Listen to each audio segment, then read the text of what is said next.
is Fess Parker's grandson. My friend Jeff Seek is a buddy of mine, and they brew like Fess Parker Winery. That's Chris, and then him and Jeff have been brewing for about 4 years now, and they have aspirations to do it bigger. Oh, but like right a now brewery, but they're doing it personally now. But it's so good. They're doing like Dunkelweissens. They're doing, you know, I don't want to say Senso. They're all over the spectrum. IPAs, Pilsners, Ambers, Ales, and it is far and away the best beer I've ever had. Really? Oh God, it's awesome. How much do they make?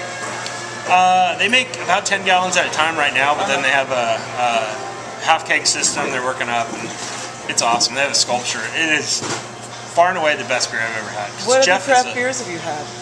Other craft ones? Yeah.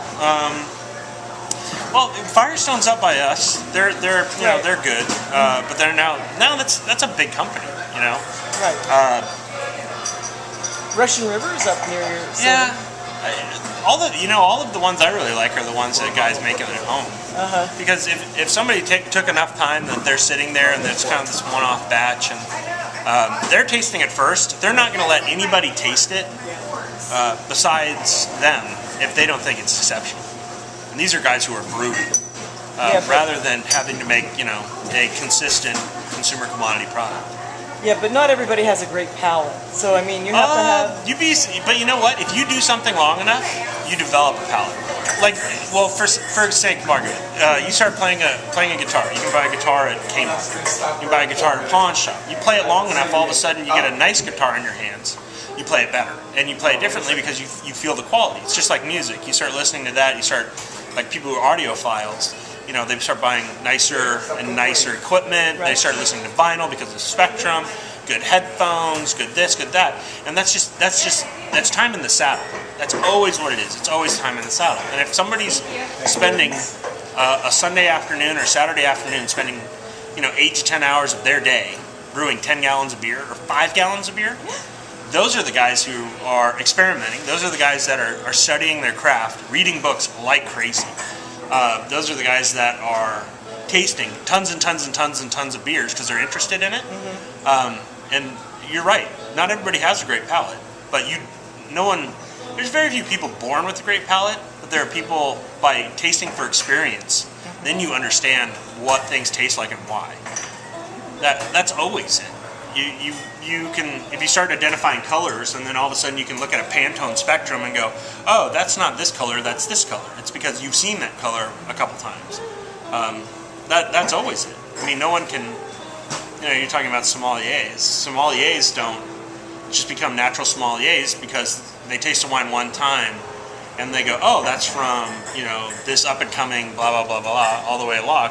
They've tasted enough wines to tell the difference between the two. And that's what a palate is. Right. Well, it's identification, but it's also just knowing the difference between other things, and then have tasted enough things to be able to put a pin in flavors, tastes, textures, because you have time in the saddle, repetition. So why does Coors and Bud make such a lousy beer? Because that's what people buy. No, I understand, but those people have tasted that beer over and over and over again. Yeah.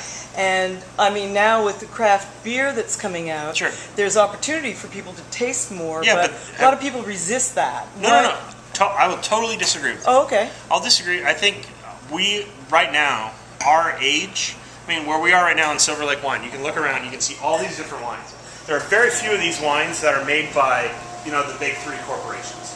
Right. These are craftsmen. So people, the age of discovery, of going out and tasting all kinds of different things like Yelp, things like, oh, have you ever had Ethiopian food? No, let's try it. I really feel the age of the brand, like where my father he likes this beer. Why? Because that's his brand. Right. And he continuously buys that. Now, everybody is going out and searching and exploring with Facebook, with Twitter, getting turned on to new things that if you haven't tried it, heard it, tasted it, it's a race to taste it first and taste more of it than anybody else has. Well, I think that's generational, would you not say? Well, absolutely. Yeah. But I think this age that's coming into it no, I agree. We're in, right now, literally, Silver Lake, California. When I was growing up, this was a pretty rough town. And now, you can walk up and down the street and it is like a treasure trove of new, exciting, different companies or little cottage industries that have started up from people usually throwing off working for a big company.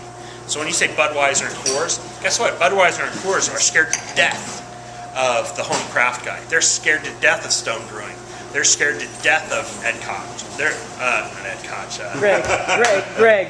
No, Koch from Samuel Adams. They're a big company now. Yeah. They're scared to death of Firestone. They're scared to death of all these small craft consumer breweries coming up. Well, that's why they're creating these fake Blue Moons that's craft Coors. beers and all Yeah, that but that stuff. was like 12 years ago they were doing it. Well, and they're doing it to compete now, and you don't know who it is. So the truth of it is, find the person who makes the things you consume and buy it from them. Just like you sell your wine. Absolutely. One bottle at a time. Our soul is in the bottle, and I sell my soul one bottle at a time. Okay.